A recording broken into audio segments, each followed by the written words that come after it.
हम लोगों का जो नेक्स्ट टॉपिक है the mechanism of breathing. Breathing का हम लोगों ने इसमें मैकेनिज्म के बारे में पढ़ना है। ब्रीदिंग की डेफिनेशन आप लोगों ने पिछले जो है इंट्रोडक्शन में उस वहाँ पे पढ़ी है। The process by which animals take air in to get oxygen and exhale या take out air to release carbon dioxide. ये आप लोगों की ब्रीदिंग की डेफिनेशन थी। वो फिनोमिना, वो प्रोसेस जिसमें हम लोग एयर को अंदर लेते हैं और ताकि जो है ऑक्सीजन ले सकें और एयर रिलीज करते हैं ताकि कार्बन डाइऑक्साइड रिलीज कर सकें, उसको ब्रीदिंग कहते हैं। The physical movements associated with the gaseous exchange, वो फिजिकल मूवमेंट्स जो मूवमेंट हो रही है हमारी बॉडी के अंदर गैसियस एक्सचेंज के फिनोमिना में, उसको हम लोग कहते हैं ब्रीदिंग। ठीक है, there are 2 phases of breathing. Breathing के 2 फेजेज हैं, एक इनहेलेशन और एक्सहेलेशन। इन का मतलब होता है अंदर, इनहेलेशन में हम लोगों ने एयर को अंदर लेके जाना है। एक्सहेलेशन, एक्स का मतलब कि आप एक्स को एग्जिट से ले सकते हो बाहर, एक्सहेलेशन में आपने बाहर निकालनी है। आप लोग देख लो इसमें डायग्राम में, इस डायग्राम के थ्रू आप लोगों को उन्होंने जो है ना सारा इनहेलेशन और एक्सहेलेशन का प्रोसेस समझाया हुआ है। जब हम लोग पहले इनहेलेशन को देख लें, जब हम लोगों ने एयर को अंदर लेना होता है ना, जब हम लोग इनहेल करते हैं तो हमारी बॉडी के अंदर क्या चेंजेस आते हैं वो देखो। जब आप लोग अपनी मूवमेंट पहले एक दफ़ा देख लो कि जब आप लोग इनहेल कर रहे होते हैं, जब आप लोग ऑक्सीजन को अंदर लेके जा रहे होते हैं तो आपकी बॉडी जो है वो रेज अप होती है, मतलब कि थोड़ी सी ऊपर को उठती है। ठीक है, इसमें ऊपर उठने में क्या होता है कि जब आप लोगों की बॉडी रेज होती है ना तो आप लोगों की जो चेस्ट कैविटी है ना उसको थोड़ी सी जगह ज़्यादा मिल जाती है। ठीक है, जब जगह ज़्यादा होती है तो वो क्या करती है, वो फिर फूलती है। ठीक है, वो बाहर को मूव करती है। जब आप लोग इनहेल करते हो तो आप लोगों की जो रिब्स है ना, रिब्स और रिब्स मसल्स, वो क्या करते हैं, वो कॉन्ट्रैक्ट करते हैं। ठीक है, उसमें स्पेस अंदर का एरिया भर जाता है। ठीक है, कॉन्ट्रैक्ट का मतलब होता है खींचते हैं अपने मसल्स को। मसल्स जब खींचे जाते हैं तो फिर उसमें जगह ज़्यादा हो जाती है। ठीक है, ये आप लोगों के मसल्स जो हैं वो कॉन्ट्रैक्ट किए, एज अ रिजल्ट आप लोगों का सरफेस एरिया जो है ना अंदर का भर गया। ठीक है, अब जो लंग्स है ना उसमें जो है क्या है, वो आप लोगों का एरिया ज़्यादा हो गया है और प्रेशर जो है ना वो लो हो गया है। जो अंदर ऑक्सीजन या एयर मौजूद है वो कम हो गई है ना, मतलब उसमें जो है वो उनका प्रेशर वॉल्व के ऊपर कम पड़ रहा है। तो क्या होगा, प्रेशर कम हो गया, बाहर का आप लोगों का प्रेशर ज़्यादा है। तो आप लोगों को पता है कि जहाँ पे हाई होती है, हायर से लोअर की तरफ मूव करता है। अब जो बाहर से एयर है ना वो फ़ौरन से जो है आपकी बॉडी के अंदर मूव करेगी ताकि दोनों जो है ना दोनों का बराबर हो सके, दोनों का जो प्रेशर है वो बराबर हो सके, बाहर का और अंदर का। कॉन्ट्रैक्ट करेंगी आप लोगों की रिब्स मसल्स और रिब्स। ठीक है, और एज अ रिजल्ट क्या होगा, एरिया जो है आप लोगों का भर जाएगा। रिब्स जो हैं वो रेज्ड हो जाएंगी, ऊपर को उठेंगी। ठीक है, और एरिया आप लोगों का भर जाएगा और फिर एयर जो है वो अंदर मूव करेगी। ठीक है, ये आप लोगों का रिब्स मसल का हो गया और आप लोगों के लंग्स का हो गया। नीचे अब आप लोगों के नीचे लंग्स के नीचे आप लोगों ने पढ़ा था कि डायफ्राम मौजूद है, लोब लाइक स्ट्रक्चर। ठीक है, जो डोम लाइक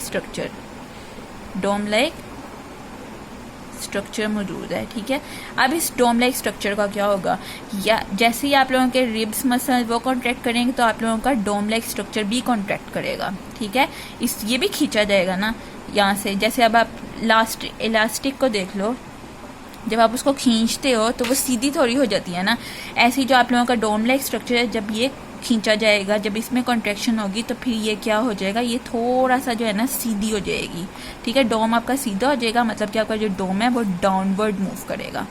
ये डोम जो है सीधा होने के लिए नीचे मूव करेगा तो फिर सीधी होगी ना थोड़ी सी, तो ये डाउनवर्ड डोम लाइक स्ट्रक्चर जो है आपका मूव करेगा, मीन्स डायफ्राम आपका मूव डाउन करेगा। रिब्स ने कॉन्ट्रैक्ट किया, डायफ्राम ने कॉन्ट्रैक्ट किया, एज अ रिजल्ट क्या हुआ, रिब्स जो हैं वो रेज्ड हो गई, मतलब कि फूल गई, और डायफ्राम जो है वो डाउनवर्ड मूव कर दिया। ये आप लोगों का इनहेलेशन का प्रोसेस है और इस तरह से इस रिजल्ट में एयर इन हो गई। नेक्स्ट आप लोगों का एक्सहेलेशन का प्रोसेस है। इसमें क्या होगा, क्योंकि अब इसमें हम लोगों ने गैस बाहर निकालनी है। ठीक है, हम लोग हमारी बॉडी खुद भी रिलैक्स होती है। हम ठीक है, देखोगे आप जब आप एक्सहेल करोगे ना तो आपकी बॉडी नीचे को मूव करती है, आपकी जो थोरेसिक कैविटी या चेस्ट कैविटी है वो नीचे को मूव करती है, मतलब कि उसका एरिया कम हो गया। रिब्स आप लोगों की फिर अंदर अब रिलैक्स हो जाएंगी। ठीक है, अंदर वाला जो एरिया ना, जो थोरेसिक कैविटी का जो एरिया है वो कम हो जाएगा। लंग्स के ऊपर भी प्रेशर, जो आप लोगों की वो मसल्स का जो प्रेशर है लंग्स के ऊपर पड़ेगा, तो लंग्स में जितनी भी गैस होगी ना, कार्बन डाइऑक्साइड, वो आपकी जो है फिर मूव करेगी बाहर की तरफ। ठीक है। अब इसमें क्या हो रहा है कि थोरेसिक कैविटी या चेस्ट कैविटी का जो एरिया है ना वो आप लोगों का कम हो रहा है, ठीक है, क्योंकि इसमें वो रिलैक्स कर रही हैं, एरिया कम हो रहा है, रिलैक्स कर रही हैं, ठीक है। रिब्स आर लोवर्ड, मतलब कि रिब्स का जो रिब्स जो है ना वो अंदर की तरफ मूव करेंगी। जो डोम लाइक स्ट्रक्चर जो नीचे मौजूद है डायफ्राम, उसका क्या होगा इसमें, क्योंकि अब जो है ना आप लोगों का डायफ्राम रिलैक्स करना है, तो ये जो है ना आप लोगों का जो डोम लाइक स्ट्रक्चर है वो मज़ीद डोम बन जाएगा, मतलब कि वो वापस अपनी शक्ल में चले जाएगा। और क्या होगा, आप लोगों का जो डायफ्राम है वो ऊपर की तरफ मूव करेगा। आपको मैं अपने हाथ की एग्जांपल से बताती हूँ। ये देखो, ये आप लोगों ने ना, ये आपको समझो, ये आप लोगों का रिलैक्स वाला है, ये आप लोगों का डोम लाइक स्ट्रक्चर ऐसे, ठीक है।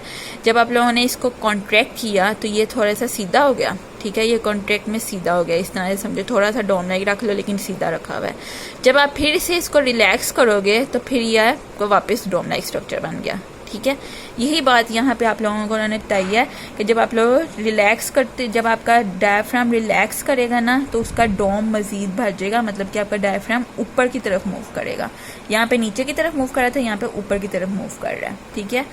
ये आप, और फिर क्या होगा, जब इसके रिजल्ट में आप लोग एग्जिट करोगे उसको, एयर को, कार्बन डाइऑक्साइड रिलीज हो जाएगी। ये प्रोसेस है आपका इनहेलेशन और एक्सहेलेशन का। इंस्पायरेशन और इनहेलेशन ये दोनों एक ही नाम है। During inspiration the rib muscles contract, जो रिब मसल्स हैं वो कॉन्ट्रैक्ट करती हैं और रिब्स जो है ना वो रेज्ड हो जाती हैं, ऊपर को हो जाती हैं, उठ जाती हैं। At the same time the dome shape diaphragm contract, जो हमारा जो वो है डायफ्राम वो भी कॉन्ट्रैक्ट करेगा एंड इज लोवर्ड, और लेकिन वो नीचे की तरफ मूव करेगा। रिब्स ऊपर उठ रही हैं, डायफ्राम नीचे की तरफ मूव करेगा। This movement increase the area of thoracic cavity. अब ये मूवमेंट क्या करेगी, जो थोरेसिक कैविटी, जो आपकी चेस्ट कैविटी है ना, उसका एरिया बढ़ जाएगा, which reduces the pressure on lungs, और फिर क्या होगा, लंग्स के ऊपर प्रेशर कम हो जाएगा। As a result the lungs expand, और लंग्स जो हैं वो एक्सपैंड करेंगे, ठीक है। And the air pressure within them also decreases, और जो इनके जो ना एयर प्रेशर, जो एयर का प्रेशर लग रहा है उस उनके अंदर, वो भी डिक्रीज करेगा। The air from outside rushes into the lungs, air जो है बाहर से वो फौरन से लंग के अंदर जाएगी to equalise the pressure on both side, बाहर और अंदर का इक्वल करने के लिए प्रेशर। नेक्स्ट है expiration and exhalation. After the gases exchange in the lungs, जब लंग्स में गैसेस एक्सचेंज हो जाएंगी, the impure air is expelled out, जो इम्प्योर एयर है, ठीक है, वो क्या आएगी, बाहर निकल जाएगी और एक्सहेल हो जाएगी। द रिब मसल्स रिलैक्स, हमारे जो रिब्स मसल हैं हम क्या करेंगे, रिलैक्स करेंगे, bringing the ribs back to the original position, जो आप उसकी ओरिजिनल पोजीशन है ना वहाँ पे उसको ले आएंगे उस रिब्स को। The diaphragm muscles also relax, और हमारे जो डायफ्राम के मसल्स भी रिलैक्स करेंगे, and it gets its raise dome shape, और फिर उसका डोम शेप दोबारा बन जाएगा, ठीक है। पहले इसमें क्या था, थोड़ी सी सीधी हुई थी, ठीक है, इसमें आपका डोम शेप दोबारा बन गया। एक्सहेलेशन में डोम शेप दोबारा बन गया, जबकि इनहेलेशन में थोड़ा सा लोवर्ड हुआ था।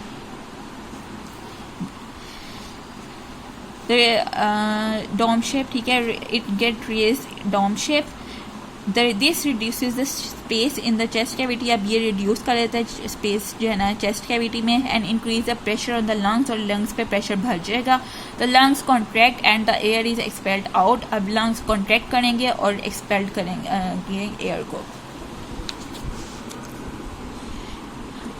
ठीक है। ये आप लोगों का एक्सहेलेशन इनहेलेशन हो गया। अब वो अगर क्या कहते हैं कि humans breathe 16 to 20 times per minute, एक मिनट के अंदर 16 से 20 टाइम वो जो है ना ब्रीदिंग का प्रोसेस होता है इन नॉर्मल सर्कमस्टांसिस, आमतौर पर, ठीक है, जब हम लोग रेस्ट की पोजीशन में होते हैं, जब मूवमेंट नहीं कर रहे होते।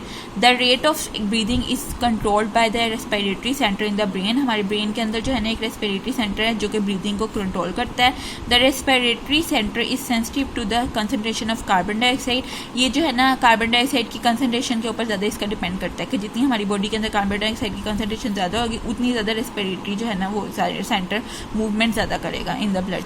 व्हेन वी डू एक्सरसाइज, जब हम लोग एक्सरसाइज करते हैं और सम हार्ड जॉब और कोई मुश्किल काम करते हैं, our muscle cells carry out cellular respiration, हमारे जो मसल सेल्स है ना उसमें सेलुलर रेस्पिरेशन ज़्यादा हो जाती है। एट ग्रेटर रेट, ठीक है, बहुत ज़्यादा हो जाती है। It results in the production of more carbon dioxide, इसके रिजल्ट में क्या होता है, कार्बन डाइऑक्साइड ज़्यादा जो है प्रोड्यूस होती है, which is released in the blood, और फिर वो ब्लड में आ जाती है। This greater than normal concentration of carbon dioxide stimulates the respiratory centre of the brain. अब ये जो ज़्यादा जो कार्बन डाइऑक्साइड की कंसनट्रेशन हो रही है, ये हमारे रेस्पिरेटरी सेंटर को स्टिमुलेट करेगा, मतलब कि उसको फ़ौरन सकेगा, सिग्नल देगा कि अब जो है ना रेस्पिरेशन स्टार्ट कर दो, ज़्यादा मज़ीद तेज़ कर दो। The respiratory centre sends messages to the rib muscles. अब वो जो रेस्पिरेटरी सेंटर है ना, उसने मैसेज सेंड करना है रिब्स मसल्स को एंड डायफ्राम को to increase the rate of breathing, तो वो ब्रीदिंग का रेट इंक्रीज कर दें। So that the excess carbon dioxide present in blood, ताकि जो है ना जो एक्सेस कार्बन डाइऑक्साइड जो है ना ब्लड में can be removed out of the body, body से वो बाहर निकल जाए। ड्यूरिंग एक्सरसाइज और other hard physical works the breathing rate में इंक्रीज। जब हम लोग एक्सरसाइज करते हैं और जब कोई मुश्किल काम करते हैं तो हमारे ब्रीदिंग रेट जो है ना वो इंक्रीज कर जाता है, और कितना 30 से 40 टाइम्स पर मिनट हो जाता है। जब रिलैक्स कंडीशन में 16 से 20 टाइम्स है, और एक्सरसाइज के दौरान 30 से 40 मिनट्स में है। जो आप लोगों का ये है, इसमें आप लोगों ने मैकेनिज्म ऑफ ब्रीदिंग, ये आप लोग शुरू का इसका इंट्रोडक्शन लिखोगे, ठीक है। फिर आप लोग उसमें बताओगे इंस्पायरेशन या इनहेलेशन क्या है, फिर एक्सपायरेशन और एक्सलेशन क्या है, ठीक है। उनकी मूवमेंट सारी बताओगे हर चीज़ की। फिर उसके बाद आप लोगों ने ये बताना है कि जब आप रेस्ट फेज में आप लोगों की कैसे ब्रीदिंग होती है, और ये आप लोग ये बताओगे जब एक्सरसाइज के मोड में होते हैं तब आपकी किस तरह से ब्रीदिंग होती है, ठीक है। The breathing movements are involuntary to a large extent. However, we can control the rate of breathing, but not for a long time. हम जो involuntary का मतलब होता है जो हमारे कंट्रोल में नहीं होती, ठीक है। involuntary है, हम लोगों के कंट्रोल में नहीं है, लेकिन कुछ एक्सटेंट तक, कुछ देर के लिए हम लोग अपनी ब्रीदिंग को कंट्रोल कर सकते हैं। वो जैसे हम लोग सांस जब हम लोग रोकते हैं, वो हम लोग अपनी मर्जी से रोक रहे होते हैं ना, वो चीज़ है कि हम लोग ब्रीदिंग का जो ना उसको हम लोग कंट्रोल कर सकते हैं कुछ देर के लिए, लेकिन ज़्यादा लंबे टाइम के लिए नहीं, वरना वैसे ये इनवॉलंटरी प्रोसेस है। ये आप लोगों का जो टेबल है ना, इसमें उन्होंने कंपैरिजन किया हुआ है कि जब इन अंदर लेके जाते हैं एयर और जब बाहर निकालते हैं तो फिर उसमें क्या क्या अमाउंट होती है। अमाउंट ऑफ ऑक्सीजन 21% है जब इंस्पायर्ड एयर मतलब अंदर लेके जाते हैं, और जब बाहर निकालते हैं तो 16% होती है। कार्बन डाइऑक्साइड 0.04% हमारी मतलब कि एटमॉस्फेयर में प्रेजेंट है, जबकि हमारी बॉडी से जब बाहर आती है ना तो फिर 4% हो जाती है।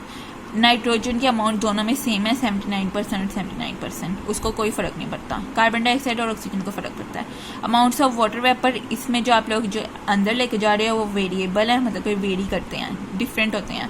और सैचुरेटेड, इसमें आप लोगों को बताया हुआ है जो आप लोग बाहर निकालते हैं ना, उसमें बस इस तरह से होते हैं कि मिक्स हुए होते हैं, हमारी जो एयर है ना उसके अंदर मिक्स हुए होते हैं, ना ज़्यादा होते हैं ना कम होते हैं, ठीक है, सैचुरेटेड होते हैं। अमाउंट ऑफ डस्ट पार्टिकल्स जो हैं वो वेरिएबल हैं, इसमें जब हम लोग अंदर लेके जाते हैं तो फिर उसमें डिफरेंट हैं, वेरी करते हैं। और जो है ना जो बाहर निकालते हैं उसमें कोई डस्ट पार्टिकल मौजूद नहीं होता। टेम्परेचर है वो भी बाहर वाला जो है वो वेरी कर रहा है, ठीक है, गर्मियों में गर्म हो सकता है, सर्दियों में ठंडा हो सकता है। Almost equal to the body temperature जब हम लोग बाहर निकाल रहे होते हैं, ठीक है, हमारी बॉडी के टेम्परेचर के बराबर होते हैं।